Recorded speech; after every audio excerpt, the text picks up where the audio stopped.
everybody, it's Sarah Rose from Seven Gardens Initiative. So today I want to talk to you guys about how to protect your seedlings once you've planted them in the ground, how to protect them from cold and frost. So usually, you know, as food growers, we try to avoid planting our seedlings before the last frost, but right now here it is, it's May 7th, and this weekend we have like an uncharacteristic polar vortex coming in. So if we do nothing to protect our seedlings, most of them will probably die. So what we want to do is conserve as much heat, trap as much heat as we can, and or kind of cover them up and protect them that way. So we'll show you a couple techniques. So one of them is I have this clear Sterlite bin, and I have a couple other ones at home that I can mix and match. What I'm going to do is I'm going to place it right over these are my cabbage seedlings here.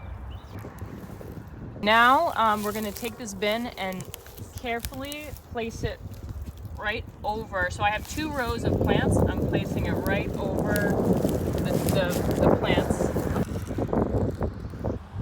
So I'm hoping this now will trap the heat and moisture. And I'm going to fasten this bin down with some rocks, or you could also dig up some soil to do that too. I'm going to try putting some rocks around here. I'm going to put them on the top to weigh it down. You know, a lot of farming is like figuring things out on the go, so that's what we're doing here. So you guys will know the results when we know. Okay, so another method is I'm taking some like metal wire, sticking it in the ground, kind of metal wire hoops, sticking it in the ground, and I'm gonna drape this plastic. It was just a plastic drop cloth I got from Home Depot. I saw that there. Ideally, thicker plastic would be even better, but this is just what I saw. The other thing that farmers use is called remay.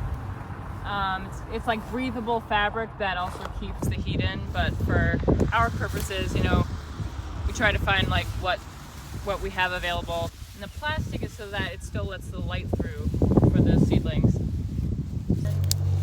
The important part here is you want to pull it tight. Wherever you start pinning it, you want to pin it as tightly to the ground as you can. So I'm tucking in my loose ends too, so that the wind doesn't catch it.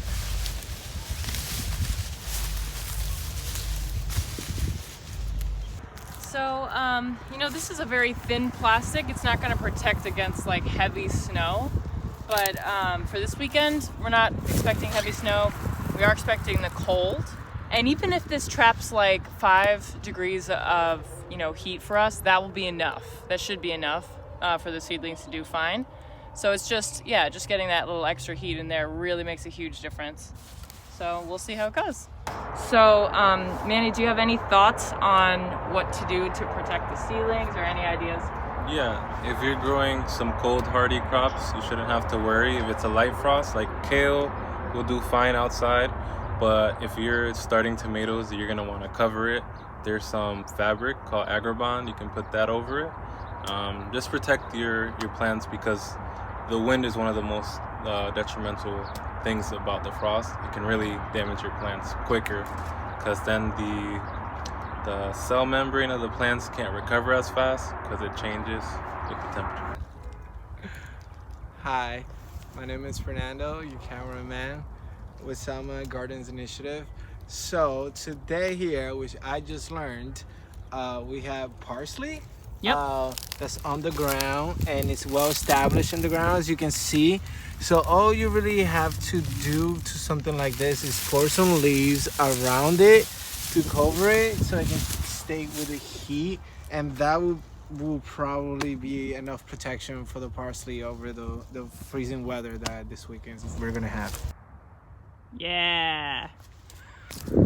So we'll see what works the best. I'm gonna put this plastic cover over these guys, and then the last row here is unprotected. We have a few cabbage seedlings that are unprotected, so they will be our control group, I guess, and we'll see what happens if we do nothing. So So thanks for tuning in. Please remember to check us out on Patreon and become a supporter. Patreon.com/SemEdGardensInitiative. It's our pleasure to make these resources free and available to you all, but it definitely costs us something to produce it. So we'd really appreciate, a $5 or $10 or $15 monthly supporter is a huge help, and you guys get extra benefits. The first is the general supporter. It's $5 a month. That supports our video production, and so you'll get full access to all of our videos in one place. The $10 level, you get an in-depth herb breakdown. So every month we're going really in-depth on an herb or culinary preparation. You'll get all the information on how to grow it, how to save its seed, and what to do with it, how to make medicine from it or get the nutritional benefit from it. And then the $15 level, we have, you will get a page from Blessings Divine's upcoming book, Garden Thoughts. So it's poetry and prose relating to the garden and herbs and food. So other than that, subscribe to our YouTube channel, follow us on Facebook and Instagram, and stay tuned for more videos. Remember, you gotta grow it.